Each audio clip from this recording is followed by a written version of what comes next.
好，各位朋友好，我是抖白白，这期来说一说入藏的视频。本期视频您将看到青春没有售价，乐道 L90 和蔚来 ES8 换电直达珠峰脚下。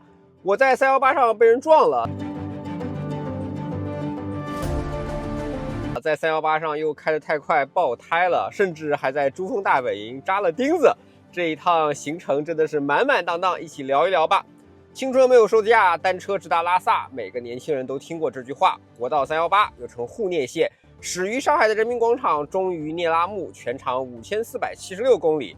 而我们一般所说的川藏线 G318，说的是成都出发，最后到达珠峰，算上一些折返啊以及绕路，一共大概是3500公里左右。我这趟行程呢是11天，完全不需要导航。蔚来在沿途设置了15座换电站，跟着蔚来的换电站走就是最佳的线路，换电站所在的位置就是最佳的吃饭补给点，或者说最佳的睡觉的地方。从上海到成都的道路没啥特别要说的，好几年前我就开着 ES8 走过一次，如今伴随着蔚来全中国充换电网络达到了9000座，上海到成都可以一路换电直达，所以呢，本次到成都的里程我就选择坐飞机了。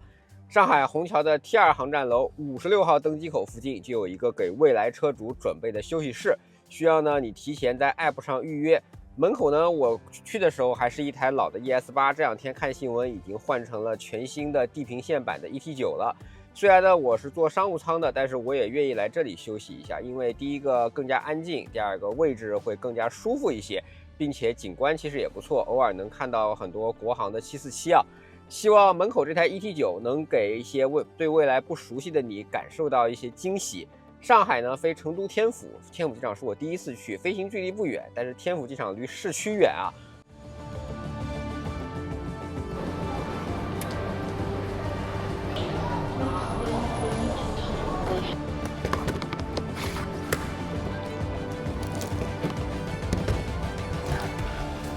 好，谢谢。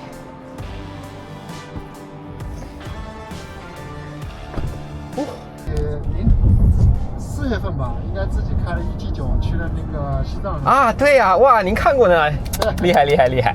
落地呢用的是蔚来 ET9 车主专享的接机权益。国庆假期的最后2天，成都的道路还是很拥堵的，从机场到酒店硬是开了快2个小时，我的飞行时间都没有2个小时的。这天呢，其实没有什么特别的安排，买点吃的喝的，以及最重要的是，我买了一个10升的氧气罐子，一个大钢瓶，缓解高反用的。高反呢，其实是一定会发生的，每个人的症状不同，每个人的适应能力也不同。我买呢是一个大的罐子，考虑到是万一发生比较严重的高反，可以大流量的去给氧气。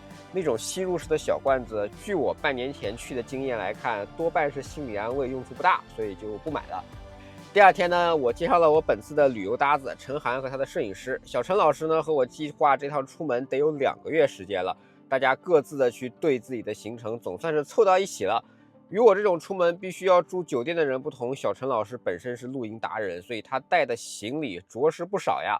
好在呢，这次我们开的是全新蔚来 ES8，前备箱可以放下2个2寸的行李箱，加一些塑料袋什么的。后备箱下方还有一个巨大的下沉空间，还可以放下一个很大的24寸的箱子。在放下第3排之后，还可以再放2个30寸的行李箱，加2个20寸的行李箱，加若干宜家的大袋子，加3个书包以及一些衣物。这个衣物也很有意思啊 ！ES8 其实是自带挂衣服的这个架子孔的，你只要去车商城买一个架子就好了。而且呢，从白车身上，这个车身就为了这个衣架开好孔了，原生的设计。最初的理念呢，其实是让商务人士可以下班跟上班穿着不一样的衣服，把衣服挂起来。但是对于我们这种去海拔高、温差大的地方也很方便啊，你可以把羽绒服啊、什么冲锋衣挂在后面。ES8 本身标配的流媒体后视镜，你也不会遮挡住后面的视野，你就放心使用吧。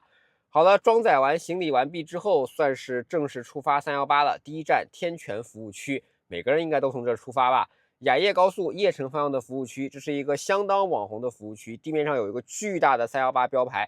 服务区呢本身也是318的风格，沿线的路牌之类呢可以打卡。如果你要吃饭的话，这里肯德基和星巴克都有，你要珍惜一下。后面好像要到拉萨才会再有见到 KFC 的机会了。出了服务区之后，高速公路到康定城区就截止了，你就正式踏上了318国道了。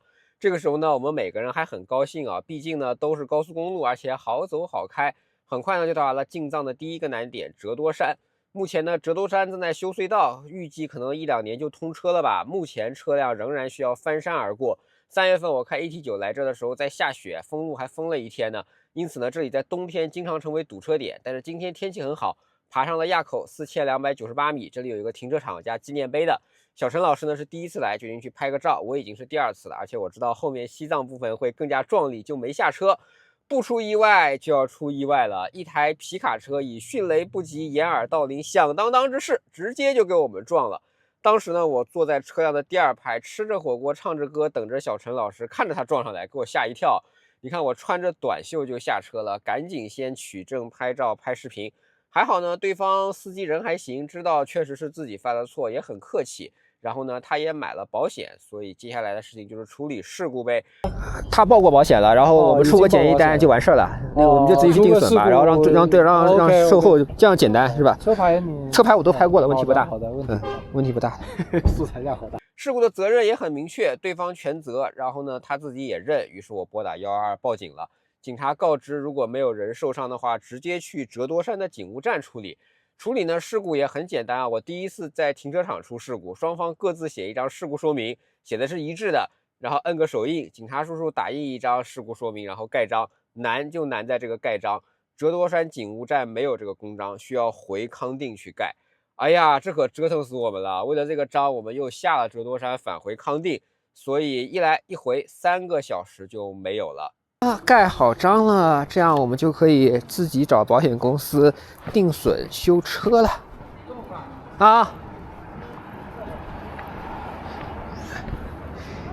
要换我开吗？不用。有了这个盖章的事故书，再加上打电话给保险公司立案，这就算结束了，用对方保险修车就行了。这辆车伤的并不严重，那回去再修理吧。所以呢，行程的第1天就发生了一点小意外，我们因此晚上只能到新都桥的换电站。新都桥这个换电站我3月份来过一次啊，当时还没有部署 ET9的电池，现在 ET9和 ES8 共用的这块102度电池都已经放了。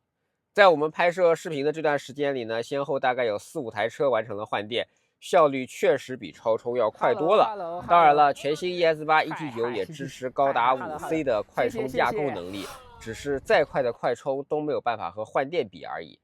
这一天晚上呢，我是住在新都桥的全季，价格很便宜。这家全季呢是有地暖加弥散式供氧的，这个很重要啊。新都桥海拔3700米，对于刚上高原的人一定会头疼的。弥散式的供氧加地暖的保暖，可以极大的缓解症状，让你睡好觉。一旦把觉睡好了，是习惯高原的最重要的方法，我觉得没有之一。今天的目标呢是开往巴塘，中间会经过丁真的家乡理塘，天空之城，对吧？这一天开始会有持续近300公里的海拔4000米左右的驾驶，要有充分的心理预期，并且318的盲弯非常多，有很多掉到沟里的车，还有一些盲目超车对撞的。每一次出事故都会需要交警部门封路、出动吊车，然后半幅通行。在海拔4000米左右堵车是常态。如果你感到不适，不要硬扛，该吸氧就吸氧，帮助身体去慢慢适应就好了。午饭的时候，在一个停车区，我准备吃一点面，突然地震警报来袭。地震啊！7、6、5、4，马上要地震了。3、2、1啊！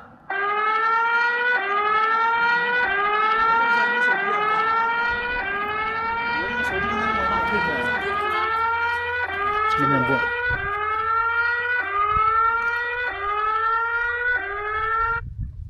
5.3级还挺大的。5.6我这显示是。预估我们这2.9。哦，余震我们离我们这180公里。刚才写130，反正。手机突然响起来，吓我一跳。我也是手机突然响了。行过了。123.5。对。应该过了吧？没感觉。3.3预估烈度。预估烈度2.9，轻微震感。这么多年啊，我第1次收到手机的提示，一方面我感慨科技很强大，急促的警报铃声会忽略掉所有的震铃设置。正好呢，这里还是个停车场，大家一起都过来对着我这个手机拍视频啊。但然而我随身携带的另一部 iPhone 17确实毫无反应。从昨天的新都桥开始，各种就会遇到蔚来、遇到乐道的车主了。他们有的9月底就出门了，此刻呢已经在外面玩了大半个月了。还有位粤 A 的大哥，单人单车开着一台 L90 从广州出发，也来到了这儿。所以纯电车跑318能不能去，至少对于蔚来、对于乐道车主来说，已经跟车没啥关系了，就是看你人有没有时间。下午到了海拔4000米的理塘换电站，你看到这时候我已经基本没有高反症状了。在换电的时候呢，还遇到换电站负责人小詹同学，他经常会在抖音分享自己的运维经历，不妨大家可以关注一下。我们正在聊天的时候，又有一台 ES8 来换电了，虽然不是初代，但也是5年前的产品了。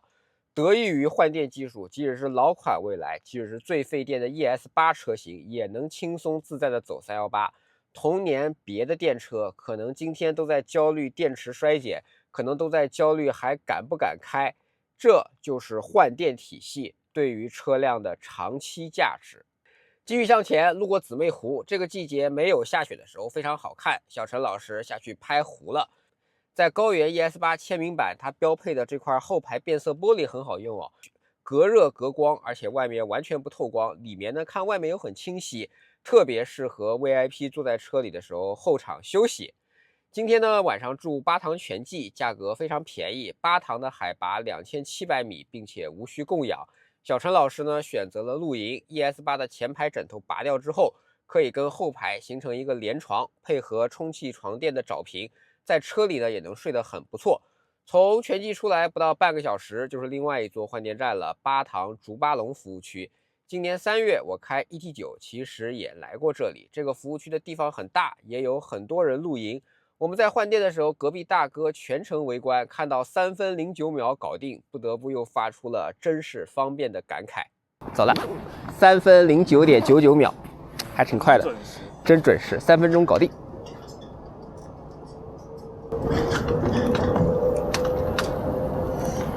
真是方便多了。接下来只要进入芒康，就算是正式进入西藏了，不出意外又要出意外了。这段路面的破损很厉害，而且大货车很多，大车过去之后会带起很大的烟尘。在10月中旬的中小学的时候会有新的这个版本，还是2年以后或者更长时间。烟我根本看不见坑，这个版本。我就想超越掉一个大车。没想到你自己 Q 出来，刚才其实刘岩老师也说了，想问，对，就我们有一个车友叫 Blue 金，他说最近想增购一台萤火虫，因为他就是蔚来用户。结果地面上有一个巨大的坑啊！然后但是看优内上，做后轮爆胎。视频说，都买版，在10月份监测到你左后门看快速漏气，还请小心驾驶，可以预约上门补胎。里面还有一些变化，他愿意等。10月份。我躲闪不及，噔噔2声过后，胎压报警瞬间出来，我就知道急了。我真的是开得太快了，而且从我的视角来看，不觉得那个坑很深，所以我就并没有凶狠的减速。提醒大家，在破损的路面一定要开慢一点，别着急，慢就是快啊！轮胎侧边立刻被很深的坑刮破了，而且轮毂也受伤了。好在签名版的 ES8 标配的是锻造轮毂，强度经受住了考验。而在爆胎的地方正好是一个停车区，边上也有很多补胎的电话，想必呢我不是一个人。于是呢，我就拨打了蔚来的410救援电话，详细的说了位置情况。行，那我这边安排拖车以后，我跟当地区域的专员沟通一下，看他们能不能帮您找一下，当地轮胎店有没有这个轮胎的资源。因为您车上3个人，到时候师傅联系您的时候，您问一下能不能一起带一带。啊，好的，行，我知道了。对方表示呢，已经联系了拖车，并会帮我联系蔚来区域的同事，帮助我去找轮胎。我当时就觉得今天肯定走不了了呀，这台车轮胎是22寸的。接着呢，我先接到拖车的电话，大概告诉我说1个小时就能到。又接到蔚来小哥的电话，小哥说芒康有好几家轮胎店，他这边都有收集电话，他非常害怕被说利益交换，反复跟我说有好几家老板，我多打电话给他，要货比3家。我们的运气真的不错哟，芒康的蔚来虽然没有这么新的 P05 这样的轮胎，但是有同尺寸的国产胎。虽然不是原厂胎，但是至少可以让我继续行程了呀，这让我悬着的心放下不少。在等待拖车到来的这段时间里，小陈老师坚持要把路上的坑给补上。去了太危险了。没事，我让他帮我看一下。能吃一句吧。尽管我反复表达了不要去做这个事儿，因为没有保护，去修路太危险了。但是擅长露营的小陈老师真的拿出了工兵铲，就是碾过这里，这个大坑，看着不是很深，但实际上很深。好大一个坑，开的比较快，然后直接整个左轮压过去，然后就爆了。弄点石头给它填一下吧。在路边的沙石地上就地取材，把坑用小石头给填上了。小陈老师大意，但是还是请大家不要模仿。拖车司机来了，新的问题出现了。拖车司机表示，他的车只能坐2个人，要我路边拦车，自己解决剩下来的1个人问题。这让我感到很迷茫啊，但是也得硬着头皮上。结果你猜怎么着？正好有2台蔚来经过，当我们伸出手的时候，2台蔚来车都停了下来，其中有1台车坐满了，和我们打了个招呼。另一台大哥听到我们的需求，二话不说，下车就开始搬后排座位的东西。感谢了，哎呀，你知道那一刻我真的非常感动。蔚来一直说自己是高端品牌，其实一个品牌除了产品，除了车，是由千千万万车主组成的。你知道吗？在这一刻里，我脑子想的都是大哥真好呀，蔚来是真高端呀。剩下的事情就变得特别简单了，上拖车，拖车给我们拉进芒康的轮胎店。是的，这台 ES8 进藏过四川跟西藏的交界是从拖车上过的。哎，谢谢谢谢谢谢。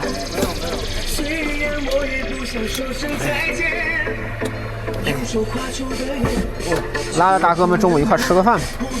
哎，你好，你好，你好，你好，谢谢，哎，刚才说我给他加了个微信，哎呀，你也去中风哦，是吗？是吗？太好了，太好了。他刚才都没认出你，我就是还没认出我。好的，好的，好的，我扫您，我扫您。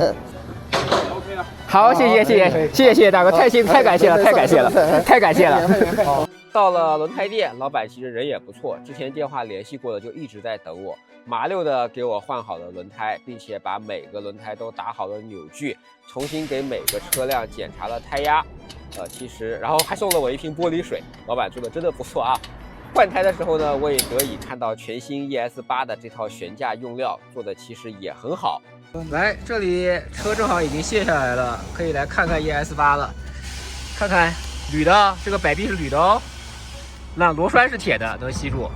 下面的摆臂也是铝的，然后再看这根，下面的都是铝的，都吸不住。所以你看做工还是很可以的，对不对？然后螺栓是钢的，能吸住，这里一放就下来了。啊，这采安孚的这个 CDC 是铁的，是钢的，这些都是铝架子。其实做工还是不错的，朋友们。临了，我突然想到，我们这样换轮胎，左侧和右侧的摩擦力会不一致，会有一点侧滑的危险。于是呢，需要把相同种类的轮胎放在同一个轴上。我又让老板帮忙调换了一下轮胎的位置，2个新的轮胎在前轴，2个原厂轮胎在后轴，这样摩擦力至少是一致的。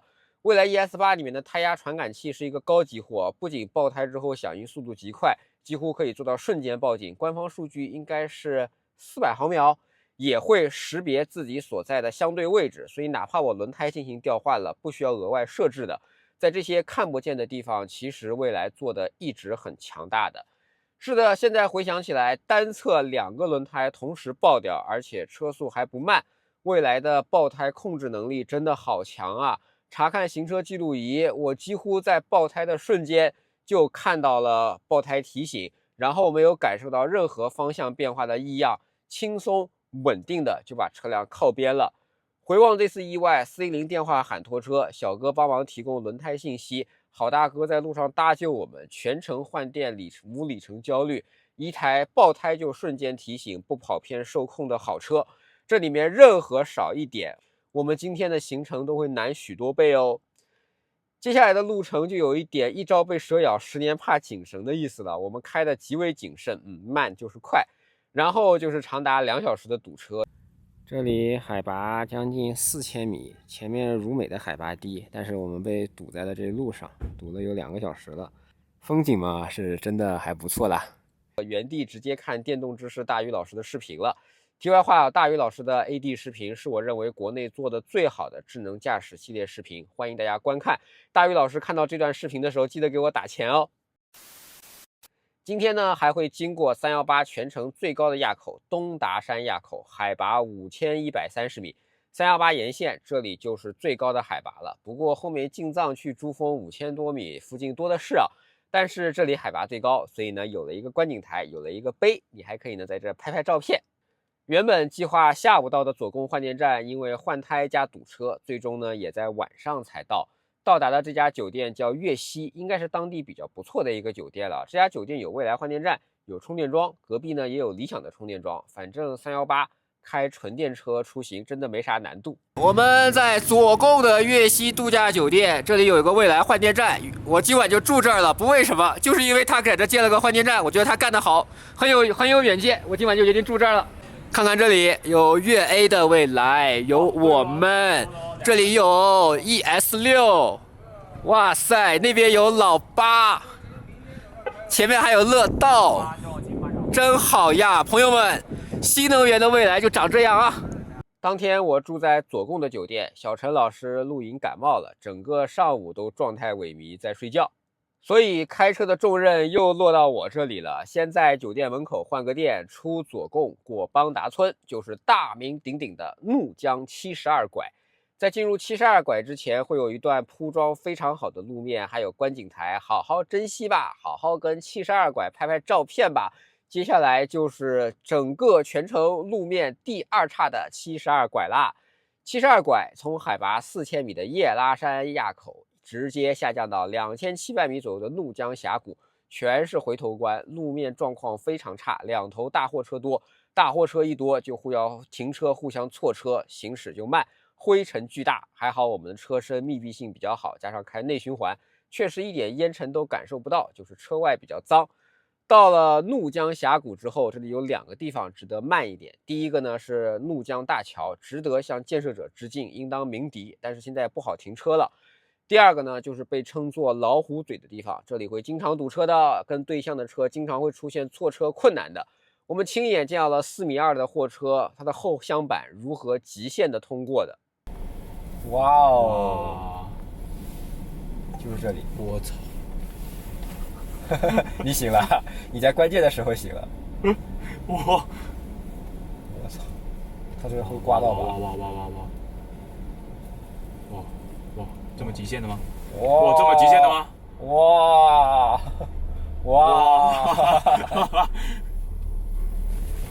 ，New ability， 全靠运气。你看这个音乐很匹配啊。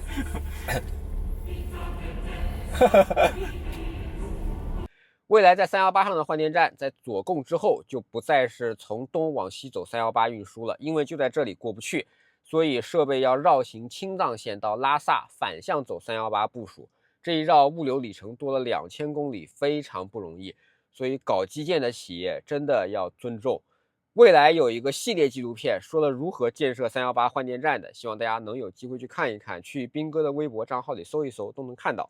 绕过72拐，中午到达巴素多拉神山温泉酒店换电站。这家酒店料想也不错，我虽然没有去住，但是酒店的洗手台洗手之后是有提供擦手纸的。你知道在进入藏区之后，在洗手台提供擦手纸的酒店并不多哦。下午的行程呢就比较容易了，到波密，然后到然乌湖。我会选择去住一个我一直想住的酒店——巴素松赞来古山居。这家酒店呢，其实就20多间房，面向世界3大冰川之一的来古冰川而建。所有的房间都是在上海预制的，然后呢，跟换电站一样，从上海运到青海，从青海运到拉萨，从拉萨运到林芝，最后再来到来古村。为了不破坏当地的村民居住的风貌，酒店呢是副楼层设计，远看呢就是一个屋檐，4层呢是在一个山坡的坎上从上往下走的。面积呢确实不是很大，但是早起了你就可以在床上躺在床上看冰川，这个感受还是很好的。为了降低对于冰川环境的污染，整个酒店的布草都是去巴素去洗的，然后再送过来。枕头呢也多样性，床单的支数呢也符合5星酒店的预期。房间的制氧机是愉悦的商用系统，会显示弥散制氧后的当前海拔。查了一下这种子母机的设计，价格还挺昂贵的。看了一下面板，6574小时的工作时间，应该愉悦的这套系统也挺靠谱的。我在酒店溜达了一会儿，今天客人不多，我就见到一队，所有的工作人员呢都是态度亲切的。路过大堂还会问我房间冷不冷，地暖有没有开。当然我知道标准的服务肯定是把地暖帮你开了嘛。总之就是训练有素。第二天送我下山的工作人员很友好，继续向我介绍来古冰川，并停下来让我拍照。我觉得豪华酒店跟豪华汽车一样，硬件好，运营的人非常重要。这一点呢，我觉得松赞做的还是可以的。然乌湖呢，因为整体海拔较高，所以率先进入了秋天。小陈老师在星空下露营，好看而且很浪漫。我们会合之后，面对美丽的然乌湖秋景，确实不想走，飞了很多无人机，拍了很多片子。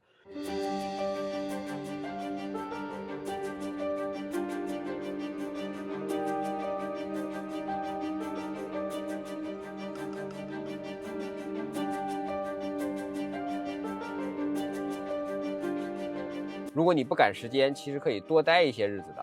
中午时分到达了波密格拉丹东酒店的换电站，这个换电站边上又是里奥特的充电桩啊。问了一下小哥，他跟换电站共用一个箱便，目前呢这个箱便已经验收完毕了，但还没有接正式电，所以呢里奥特的充电桩没有上线。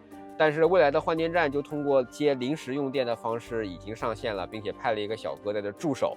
我们可以选择等待电池充好，因为临时电充电较慢。也可以选择小哥帮我们去扫码，用隔壁的120千瓦充电桩来充电。这也是我们第二次在川藏线上遇到理想的充电桩，在未来的换电站边上。后面呢，其实还会经常遇到。继续行程，今天是要到林芝的，又是一个堵车的日子啊！但是每次堵车的时候，总有大聪明非要逆行，把对象也给堵得严严实实的。这个时候呢，大卡车司机也不惯着，直接往前推，就是把他们直接怼回去，给烦恼的堵车时间增加了不少乐趣。每次堵车的时候，一判放行，二判这种画面，社死现场。但是事实上，大家就是非常爱插队啊，咱也不懂是处罚太轻了，还是都是机会主义者，还是插队的收益太高？感觉很舒服嘛，比我的这个姿势舒服哎。他可以往后躺着，他还把腿托升起来了。每一次堵车排队好好的，突然就变成了排双排，就很无语啊。下午呢，到了318国道以前最危险的路段，俗称通麦天险。这里呢，曾是318最危险的路段，它是有一座老桥的。老桥呢，有一次被洪水冲垮了，然后呢就修了一座保通桥，部队修的，两边有战士站岗，单边放行，有时候一堵就是堵一天。建设者们逐渐打通了通麦特大桥，现在通过这个桥不到30秒的时间，你感慨一下筑路的伟大吧。大桥的休息区墙面上还刻画着当年依山修路、遇水架桥的决心，写着让高山低头，让河水让路，气魄雄浑。途经海拔4700米的色季拉山垭口，理论上说可以看到南迦巴瓦峰，但是这一天雾气弥漫，啥也看不见。走吧走吧。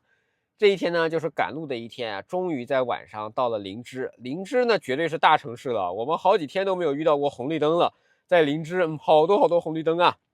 有趣的一点是啥？这俩广东人到了林芝之后，要带我去吃顺德餐厅。是的，你没听错，3个人在318上到了林芝之后，跑来吃广东菜了。我离家里4000多公里，开了1700公里，陪着2个广东人说要来吃顺德饭店，可是这里是林芝啊！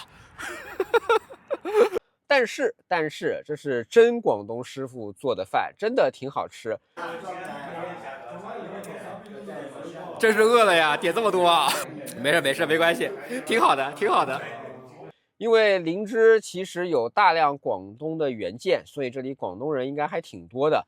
这家顺德菜挺好吃的，而且我在西藏第一次吃到了鱼啊！对，以往上一次来西藏，好像菜单中都很少能见到鱼。林芝海拔不到3000米，而且有机场。如果你初次进藏的话，我觉得这里可能比拉萨更加适合作为第一站。至此呢，我们整个318川藏行已经行驶了6天，每天都在赶路拍照，大家都有点累了。所以呢，征求了小陈老师的意见之后，我决定第7天只开2小时车，绕到索松村，在索松村休整1天。先去洗车吧，推荐这家老刘洗车，不为别的，刘师傅洗过很多蔚来车，知道蔚来换电的好处。你看，这就是更智慧、更领先的洗车店老板，他就该赚到更多的钱啊！经常来洗啊！哎呀，您都知道换电了，太好了。高速都可以啊，高速都可以，是的。这点好，这点是对他们的最大的优势。没错。给刘师傅的店一点画面。洗完车之后，在索松村，今天的行程显得极为休闲。早上10点出门，中午1点多到索松，绕了一圈，发现索松村的民宿大致比较集中，靠得很近。然后风景一般吧，中午饿了，我想去吃个午饭。回想起前几天来古松赞的晚餐相当不错，想着去吃个午饭吧。结果到了松赞之后，人家的餐厅不对外营业，那好办呀，我住它不就对外营业了吗？于是我解锁了第2家松赞，米林南迦巴瓦松赞。既然下这么大的雨，我们就决定就住松赞了，今天就不走了。这次订的房间呢是家庭套房，正好是3个小套，190平，很适合我们3个人居住哦。哇，这个客厅活动的公区好大，然后其实是3间套房，都是有独立卧室的套房。然后这间套房的风景是跟客厅一样的，它是可以直接看向窗外的。价格呢在9000块钱左右，房间的公区非常大，还配备了全套榫卯家具，厨房呀、咖啡机啊、洗衣机啊、烘干机一应俱全，反正挺适合大家庭来居住的，但也挺适合我们这种啊。还有一张大的餐桌，房间呢正对南迦巴瓦峰，这可太符合我的心意了。整个下午我就躺在沙发上，看着南迦巴瓦峰云卷云舒。因为我们所在的雅鲁藏布江河谷海拔大概只有3000，南迦巴瓦峰7782米，有着近5000米的落差，就是直刺天空的长毛。所以当南迦巴瓦峰显露身姿的时候，就会蔚为壮观。可惜呢，一整个下午天气都不行，一直在下雨，乌云密布的。但是第2天早上阴云就散去了，天空放晴了，南迦巴瓦峰终于在我走之前显露了真身。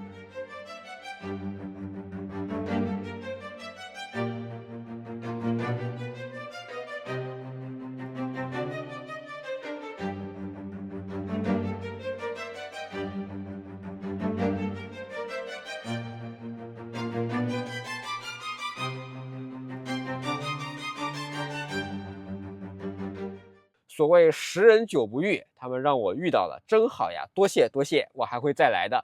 昨天呢休息好，睡得香甜，再加上早饭可口，接下来一整天呢就是赶路。今天的目标极为宏伟啊，从索松村回到林芝去换一个电。这是一座3代换电站，在中石化的加油站里的，可以支持乐道以及蔚来换电。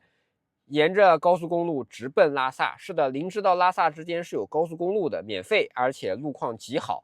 中间呢会路过全球最高海拔的换电站公布江达邦杰堂服务区蔚来换电站，这里的海拔高达4500米。不过到今天4500米对于我们已经完全不是事儿了，我已经完全适应了，只要你不蹦蹦跳跳，没有什么不同的。在这里换电的时候，恰逢一个旅行团，每一个人都要看我们一眼。这个站点的位置极为重要，蔚来在这一共放了19块电池，与换电站地区的沿海热门站都差不多了。事实上呢，因为公布江达是最高点，后面的拉萨海拔并没有这么高，从续航的角度来看，你完全可以不换电的。但是换电那么快，价格又跟充电一个样，你为啥不给自己提供更多的灵活性呢？这不就是开蔚来开乐道爽的一点吗？跟开燃油车一样，补能的速度非常迅速，可充可换，3分钟换电。蔚来乐道是唯一要纠结是先换电还是先上厕所的品牌，无他，换电过于先进，过于快。但凡今天你是个充电桩，你一定都是先插上再去充电。其实这就体现了蔚来和乐道能换电车型的优越。接着呢，就到了拉萨，拉萨也是有2座蔚来换电站的，但不是我们行程的重点。我们直奔贡嘎机场，不是说要赶飞机回去啊，而是前几天我的好朋友四姨和橘子大不了，他们把一台乐道 L90 的试驾车给我留在了机场。拉萨的贡嘎机场，这是我们的车。我突然看到这里有一台乐道，现在我向你演示一下。当你见到一台乐道的时候，如果你想开走它，该怎么开？你看，环顾一下这台车，如此修长的车身，如果是你，你会把钥匙藏在哪里呢？双叉臂的下面是一个最好的位置，是不是？哎，这样我就可以带着乐道旗舰和蔚来目前的旗舰 SUV 一起上珠峰了。后面呢会证明我的这个决策有多正确呀！谢谢司仪帮忙留车。拿上 L90， 小陈同学继续开 ES8， 我开乐道，直接干到日喀则。日喀则同样也有蔚来的换电站，2台车都是可以换电的。这个换电站的对面就是理想充电桩，你看又在一起。夜晚照明不足的路上 ，ES8 的车灯极为霸气，横跨3条车道，安全感满满。这个呢，就是昂贵车型赋予的超规格意义。行程呢来到了第9天，终于要去珠峰了。日喀则到珠峰4个多小时的车程，这里会路过318国道5000公里纪念碑，有一个朴素的停车区。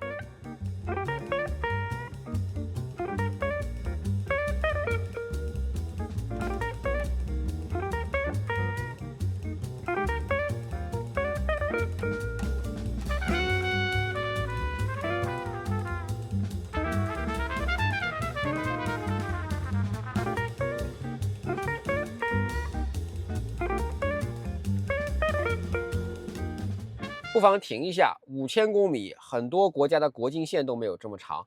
318国道可以穿越多个温度带、地震带，一路到这儿，不得不佩服我们国家的强大，筑路工人的伟大。珠峰之前定日线还有最后一个换电站，未来定日珠峰换电站。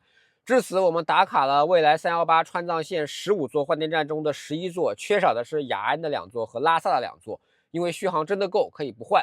所以未来说的15座换电站真的是非常保守的说法。事实上，如果你开 ES8 或者乐道 L90， 打卡其中的11座甚至9座就够完整走完川藏线了，就是这么强大。到了定日线，我推荐做2件事，第一个是吃饭，还有一个是洗车。原因是珠峰那儿吃的确实一般，洗车店的条件也一般。定日呢，至少你有几家可选。真正到了珠峰国家公园的时候，我反而很平静了。到珠峰这个想法，我大概10几年前就有了。我想过坐川藏的火车，当年还叫特164次，现在已经叫直164次了。10年前我也想过买一台普拉多跑一趟，从未想到的是，今天我竟然可以开着一台纯电车，不用一滴汽油就到，我很激动。对了，不能换电的朋友们，你们也不要着急。事实上，珠峰国家公园的大门口就有很多品牌的充电桩。也许你会因为经济的原因，因为认知的问题，你目前暂时还不能是蔚来，不能是乐道，不能是萤火虫的车主，但是你至少应该买一台纯电车来珠峰，因为在2025年10月的这个时间点，有很多增程车企，他们的增程车销量比纯电高的，但是他们都在积极的部署充电桩。他们的广告都是纯电车哪里都能跑，他们在珠峰也都有充电桩。你真的要陪企业们做转型，而不是一步到位，至少去上一台纯电吗？增程的下一台是纯电，纯电的下一台是换电，记住我这句话。继续我的行程，珠峰大本营分2部分，160元呢是门票，1人1张。如果开车了，先去门口的小屋子备案一下车辆，接着呢再向上开50公里，就可以到所谓的珠峰小镇。那里有住宿配套，在那里也更换大巴，就可以到珠峰纪念碑了。其实呢，到珠峰小镇前都是山路，修得很好，叫天路108拐。它的高点叫做加乌拉山口。因为呢我是单人单车，所以检票效率比较高，我就先行进入了珠峰国家公园的检票口。到加乌拉山的观景台大约是25公里的盘山公路，但是这个路修的真的是非常棒。不得不说，我对 L90 在山路上的驾驶感受很满意，调节到动能回收为标准，入弯就松掉油门，出弯的时候轻轻一点，符合预期的推动感，很舒适。但是开着开着，我就看到后视镜里面出现了 ES8， 我还在感慨，不知道是小陈老师的开车技术更好，还是 ES8 更强，竟然追上我了。但没走2个弯，后视镜里面他们俩又不见了。我们的传统异能又来了，不出意外要出意外了。小陈老师后来说，他正劈弯劈得开心呢，车就报警了，又是轮胎，哈哈。ES8 的右后轮在快速泄气，靠边检查发现扎钉子了，而且钉子已经不见了，能看到一个直径约3毫米的孔。ES8 的轮胎呢是带有那个 Auto Seal 自修补的能力的，理论上说钉子出去了，这个胶应该能补上，但是呢这个胶没法应对特别大的口子，而且呢自修补胶也有温度的限制。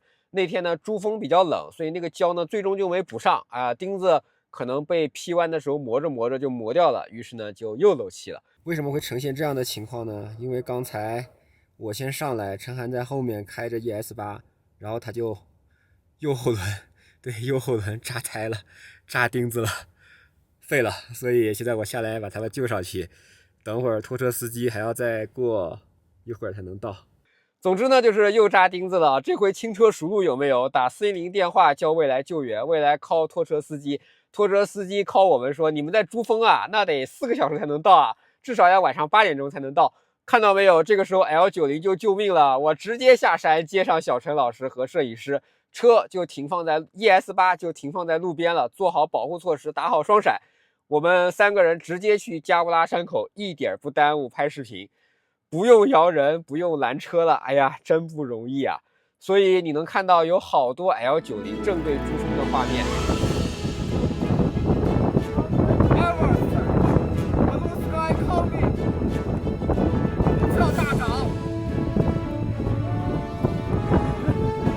各位网友们和我们挂着金帆，祝大家顺顺利利。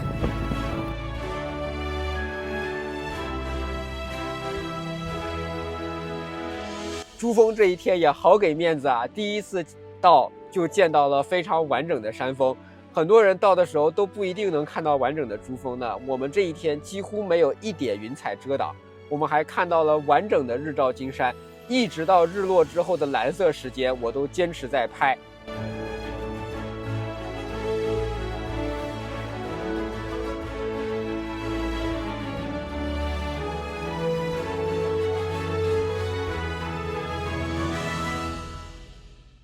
拍完日落之后，也等来了拖车。小陈老师跟着拖车下山去定日的小镇补胎，补完胎之后再开车回来，又是辛苦的一天。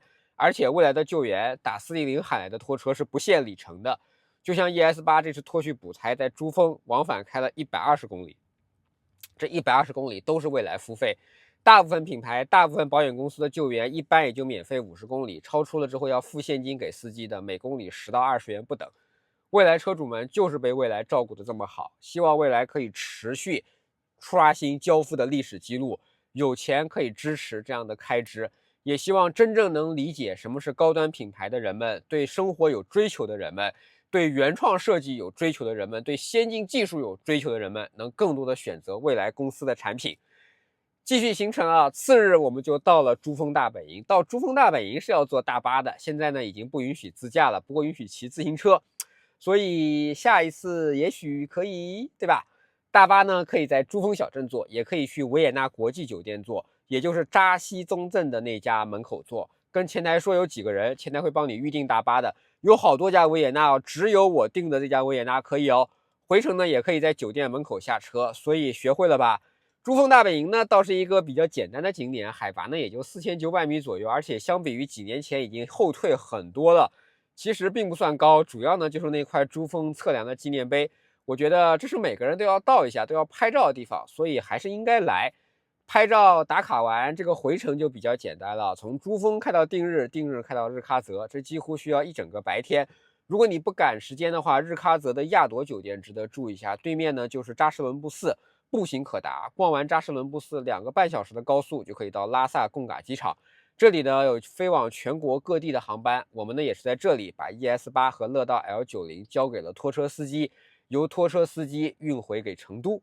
这趟318的行程，我们遭遇过停车场被人撞，也遭遇过路上大坑挤爆2条轮胎，还遇到过在珠峰扎钉子，也遇到过很多温暖的人。他们有的是在318见到我们挥手就停下来的车友，有帮我们找轮胎店的到付小哥，还有夜里11点还在等我们补胎的轮胎店师傅。